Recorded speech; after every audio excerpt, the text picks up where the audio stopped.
You've probably heard that bread makes you fat, that bread is the enemy of muscle, that anyone who wants real results needs to cut bread out of their life completely. But what if I told you there's a way to transform exactly the food everyone tells you to throw away into one of the most powerful tools for muscle growth? I'm going to show you three options, one by one, with everything you need to know to apply them starting today. But before I do, comment below what city or state you're from. I want to know how far this content is reaching. And drop your age in the comments too. The first filling starts with shredded chicken. But wait, because what makes this filling different from anything you've ever seen isn't the chicken itself. It's what goes with it. Chia. And here's the point, almost nobody explains correctly.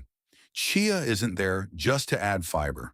It's there because when you combine healthy fat with a high biological value protein, like chicken, the body starts absorbing amino acids far more efficiently.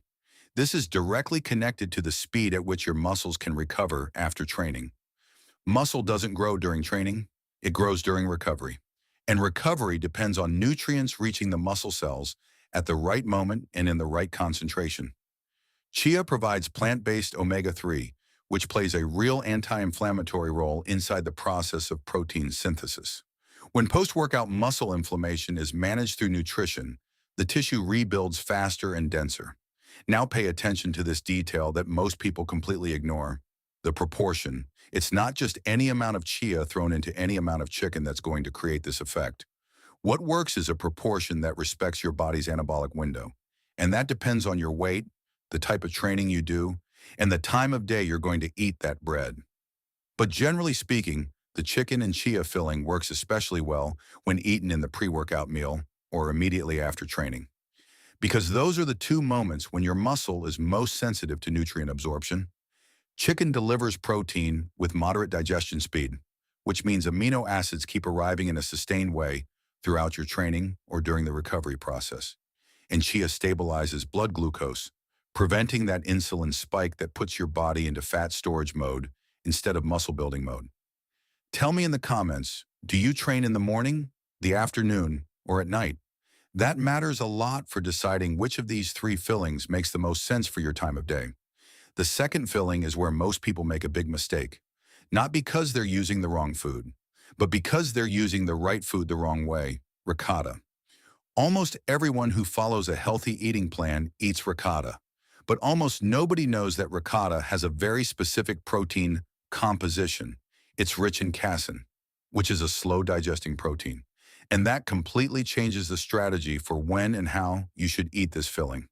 While chicken with chia works well before or after training, ricotta cream has its biggest impact when eaten at night, before bed. Why? Because during sleep is when the body releases the highest concentration of growth hormone.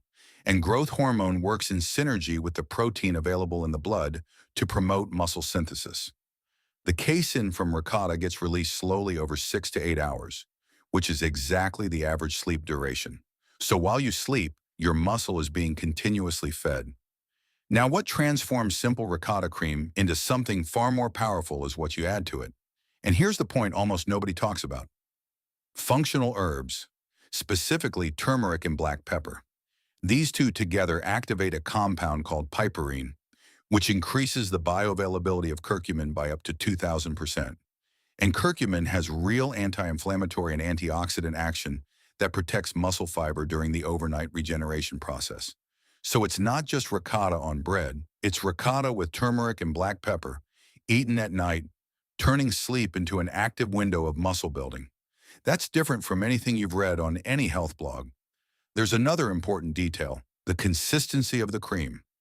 Ricotta blended with extra virgin olive oil has a much better texture and also adds monounsaturated fat, which plays a direct role in testosterone production, which is the most anabolic hormone in the human body. Men and women both produce testosterone, and the production of that hormone depends on adequate healthy fat intake in the diet. So you're looking at an apparently simple filling that, when understood from a physiological standpoint, works on at least three fronts simultaneously: slow-release protein, anti-inflammatory action, and hormonal support. Tell me in the comments, which state do you live in?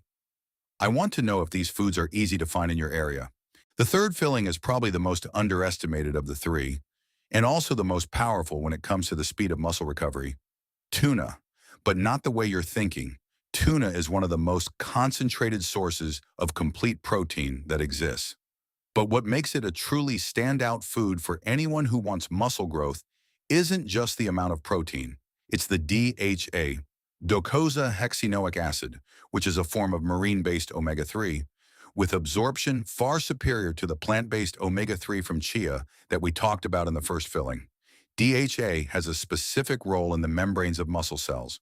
More fluid and functional cell membranes mean more efficient nutrient transport into the cell.